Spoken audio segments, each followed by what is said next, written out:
প্রায় 2000 বছরের পুরনো একটি গুপ্ত সাধনপীঠের সম্পর্কে আপনাদের কাছে এই উপস্থাপনাটি রাখছি। এই মন্দিরটি দক্ষিণেশ্বর মন্দির থেকে প্রায় 1 কিলোমিটার দূরত্বের মধ্যে অবস্থিত। উত্তরপাড়া এবং আড়িয়ালাহ ফেরিঘাটের ঠিক পাশেই অবস্থিত ঐতিহাসিক মহাশ্মশান, আর সেই শ্মশানের গা ঘেঁষে গড়ে উঠেছে এই স্বয়ম্ভু শিব মন্দির, যা এলাকাবাসীর কাছে কিন্তু বুড়ো বাবার মন্দির হিসাবে বেশি মান্যতা পায়। এই দক্ষিণাবর্ত শিব মন্দিরের নামানুসারেই রানী রাসমণির দেবোত্তর স্টেট দক্ষিণেশ্বর কালীবাড়ির নামকরণ হয়েছিল দক্ষিণেশ্বর কালী মন্দির। এমনকি এই শিব মন্দির স্বয়ম্ভু শিবলিঙ্গই হল মা ভবতারিণীর ভৈরব।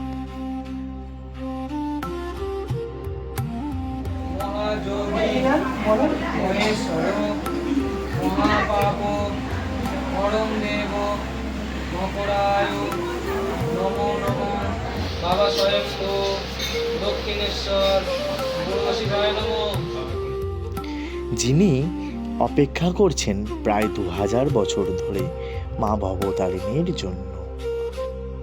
এই মন্দিরে রামকৃষ্ণ পরমহংসদেব এবং মা তারার খ্যাপা ছেলে বামা খ্যাপাও এসেছিলেন, সাধনা করেছেন এবং বুড়ো বাবার অভিষেক করেছেন।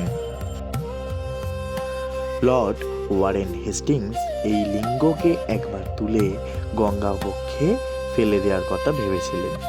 ওনার ভাবনা চিন্তা অনুযায়ী সেই লিঙ্গকে তোলার চেষ্টাও করা হয়, কিন্তু যত খোঁড়া হয় দেখা যায় লিঙ্গের কোনো শেষ নেই।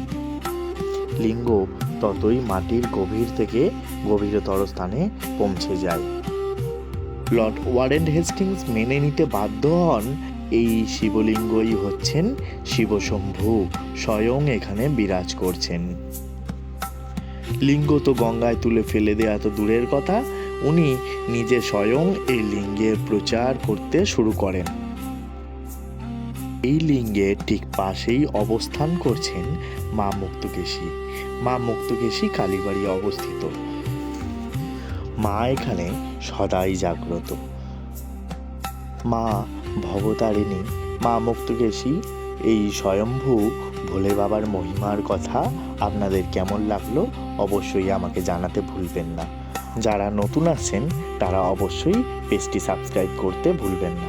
দেখা হচ্ছে পরের ভিডিওতে। একটি নতুন ভিডিও নিয়ে আসছি খুব তাড়াতাড়ি।